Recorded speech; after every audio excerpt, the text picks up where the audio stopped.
Voltamos aqui no República e eu deixei no ar a pergunta aqui para o Marco Meda.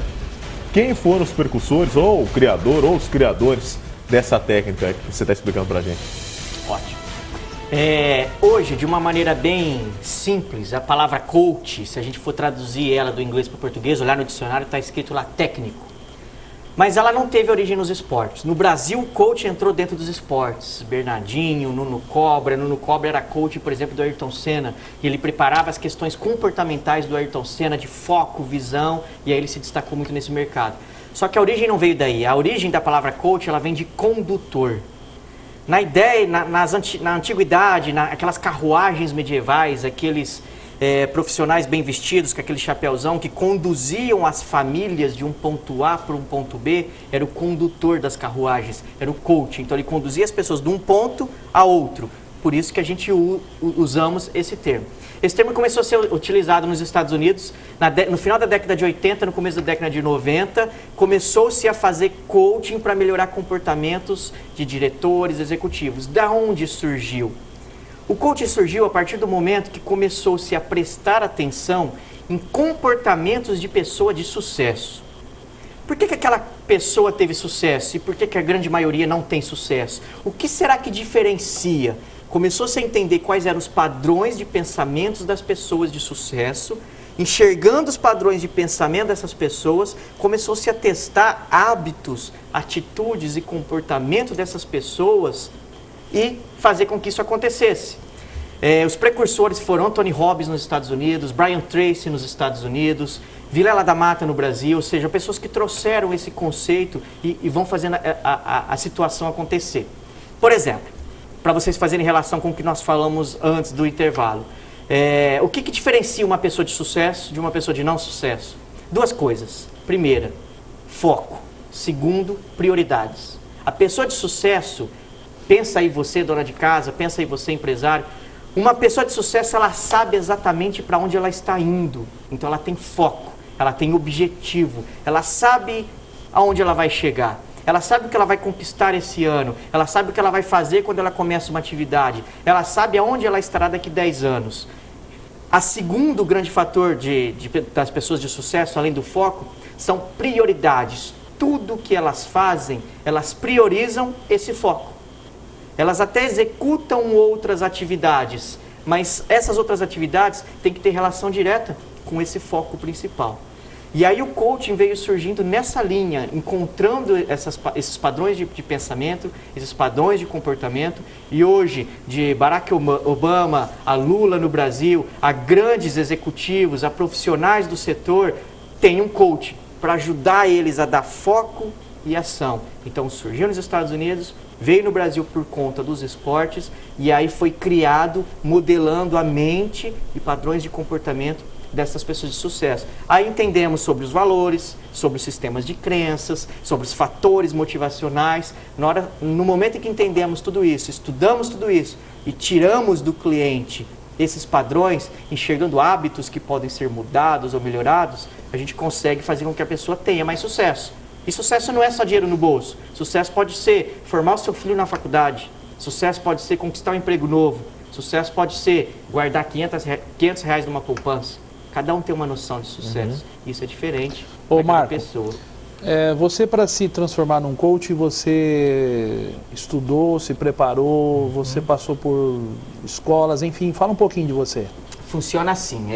Hoje, uma formação de coach é uma formação que leva tempo. Existe um processo de formação nessa linha. Eu sou membro da Sociedade Brasileira de Coaching. A Sociedade Brasileira de Coaching é, no Brasil, o maior órgão que traz para o Brasil as técnicas e os fundamentos. Coaching não é simplesmente uma entrevista, tem métodos, tem ferramentas. Então, ligados a institutos internacionais, ligados a Harvard, alguns métodos são trazidos para o Brasil. E aí, os profissionais que querem se habilitar a ser coaching procuram, no meu caso, a Sociedade Brasileira de Coaching e passa por um longo processo de formação. Cada curso, cada fase do treinamento, nós estamos falando em 120 horas, com investimentos altos de preparação. Feito cada fase dessa, você vai para o mercado, começa a trabalhar com seus clientes, como se fosse um piloto de avião que tem que ter horas de voo. Então você busca horas de coaching, vai voltando ali para a Sociedade Brasileira de Coaching e vai solidificando isso. Atrelado a isso, eu tenho pós em psicologia multifocal, que é a psicologia do Augusto Cury. Não sou psicólogo de formação, e sim a pós, para agregar conhecimento do ser humano. Estudo e tenho formação em hipnose ericksoniana. Não é aquela hipnose que faz as pessoas dormirem de palco, de show, mas é hipnose pela fala, é o dom da fala, é o dom de você dizer alguma coisa e hipnotizar pessoas. Não pensem no Fusca branco, isso é hipnose. Pense no elefante cor-de-rosa. O dom da fala faz com que a pessoa pense aquilo que você quer. Você dá um filtro naquilo que você quer. Tenho formação também em programação neurolinguística, que são cursos bem aprofundados nessa linha também comportamental. E ao longo dos anos, 15 anos trabalhando com consultoria, como professor universitário, agregando muito experiência de sala de aula e hoje como palestrante. Estou escrevendo meu livro, ele sai agora em agosto no mercado. É um livro bem interessante que fala um pouquinho dessa liderança. Esse é um pouquinho da nossa formação. E você pegou esse foco de que maneira? Esse foco é assim, a gente chega um momento da nossa vida, e a gente ensina isso dentro do coaching, que a gente precisa descobrir e precisa fazer aquilo que realmente gosta. Isso com quantos anos? Eu tenho 37, eu comecei a minha carreira com 18, eu já trabalhava com consultoria. Isso tem uns 10 anos para cá que eu migrei a minha área de consultoria, que era consultoria na área de logística, na área comercial, para a parte comportamental. Eu fazia consultoria nas empresas, sempre no mercado corporativo, e aí sentia que as coisas não andavam, não evoluíam, não bastava o consultor ensinar que não tinha resultado. Eu fui então para o lado dos treinamentos e fui começar a fazer treinamentos para preparar as pessoas para receberem a consultoria. Quando eu fui me preparar para buscar métodos, modelos, oratória, persuasão, a retórica para poder ensinar pessoas, eu descobri que muito para se ensinar o ser humano, e aí nós estamos falando de pedagogia, de psicologia, do comportamento cognitivo de aprendizagem, aí a gente vai estudar como as pessoas aprendem. E aí, obviamente, eu esbarrei nessa história toda. E isso me fascinou, porque de uma forma muito rápida, 1, 2, 3, 4, 5 entrevistas de coaching, você faz as pessoas quebrarem o padrão de comportamento.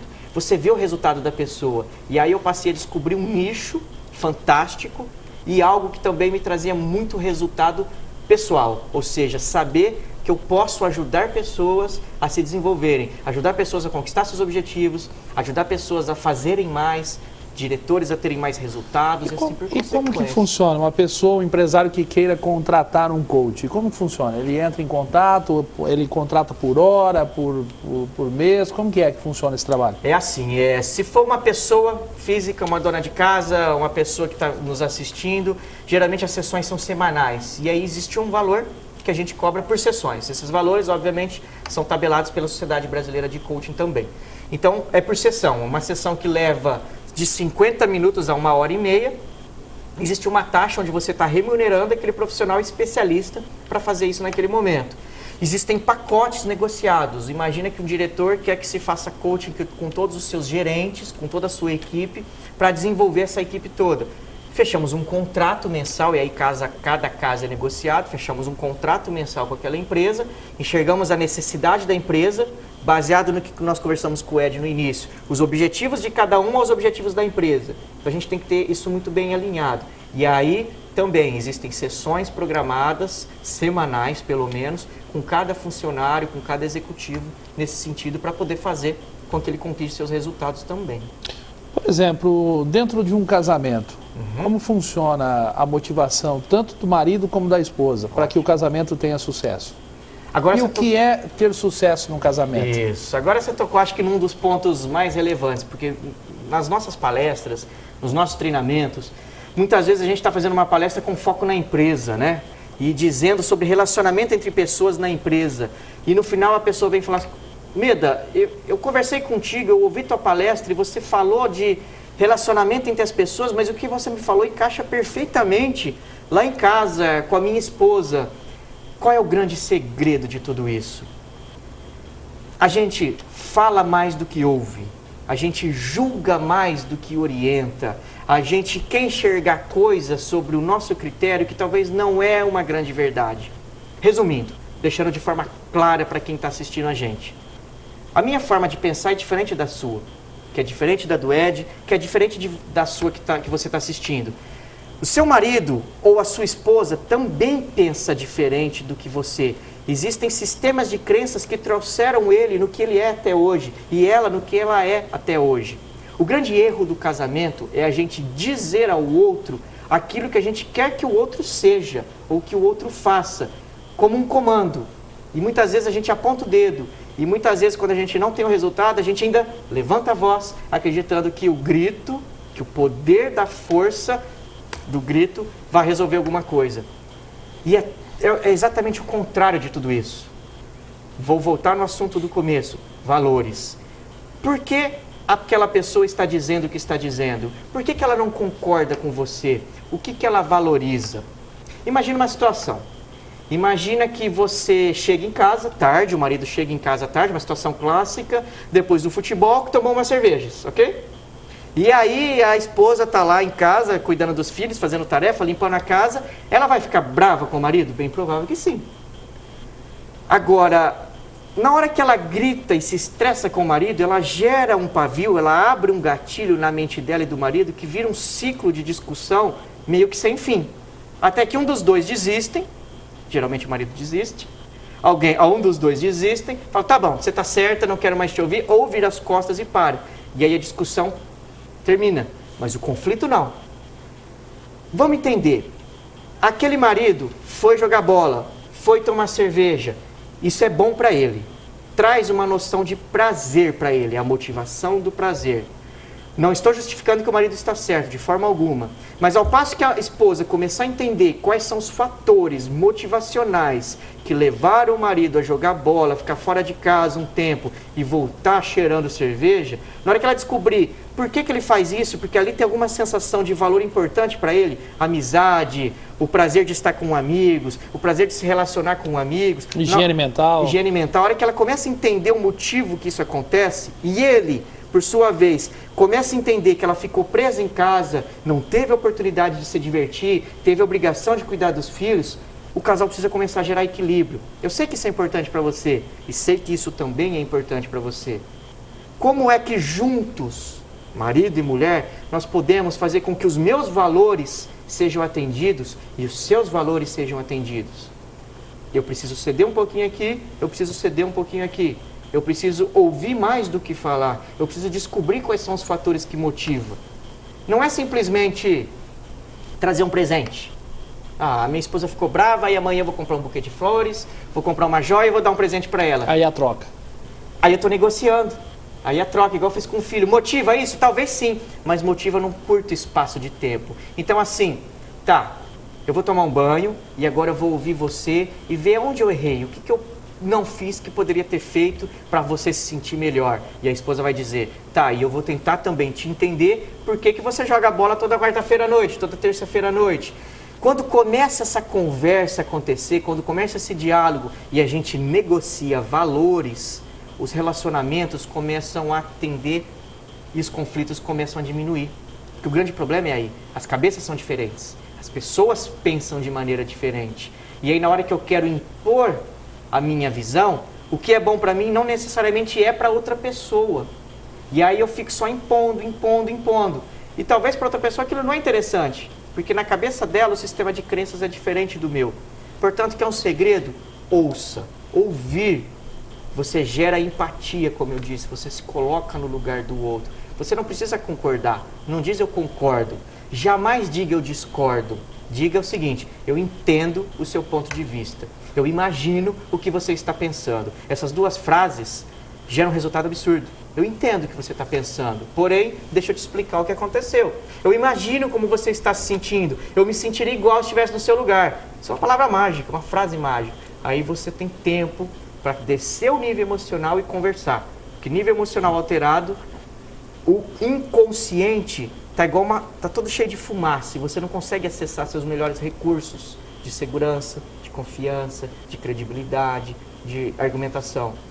Quer conversar com alguém de cabeça quente. Nunca vai chegar num consenso, porque nós vamos ficar discutindo só valores sem enxergar por que eles são importantes. Pois não, Ed. Temos aí pouco mais de 5 minutos, né? É realmente um assunto que chama a atenção, né, Laurenti, né? Em vários aspectos, né? Tanto na vida profissional, na vida pessoal. E o importante desse bate-papo com Meda é que traz, né, para quem está assistindo, no caso nós que estamos aqui entrevistando, O Meda até falava em off para nós no início, como a gente aprende aqui, né, com cada uma das entrevistas que a gente faz. E o interessante é que ele traz, né, a nossa mente para refletir, para pensar, para discutir, para avaliar. Estamos fazendo coaching aqui. Estamos fazendo coaching aqui porque você faz com que eu pare e fique pensando na minha vida pessoal, na minha vida profissional, na minha vida familiar, na minha vida como cidadão, como profissional, de como são as minhas ações. Você estava falando, eu estava pensando.